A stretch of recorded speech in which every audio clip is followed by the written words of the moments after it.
তোমরা হয়তো চমৎকার করে বাংলা শিখবা, ইংরেজি শিখবা, অঙ্ক শিখবা, সব শিখবা, কিন্তু তোমার মধ্যে যদি মানবিকতা, ন্যায় বিচার কিংবা তোমার মধ্যে সিনসিয়ারিটি, পাংচুয়ালিটি, তোমার মধ্যে অনেস্টি না থাকে, তাহলে দিন শেষে তুমি আসলেই জিরো।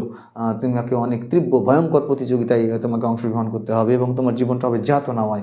আমি চাই তোমার জীবন যাতনাময় না হোক, একদম ফেয়ার অ্যান্ড লাভলি, বুঝছো?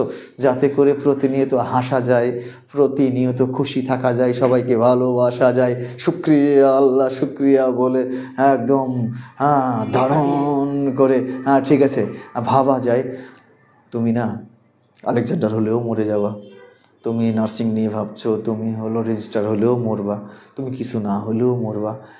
আবার যে সম্মানের পিছনে ছুটছো, সেই সম্মানই পড়াশোনা না করলেও পাওয়া সম্ভব যদি পার্সোনালিটি থাকে। আমি বলবো প্রত্যেকটা সময়টাকে দারুণভাবে কাজে লাগাও, চিন্তা করা শিখো।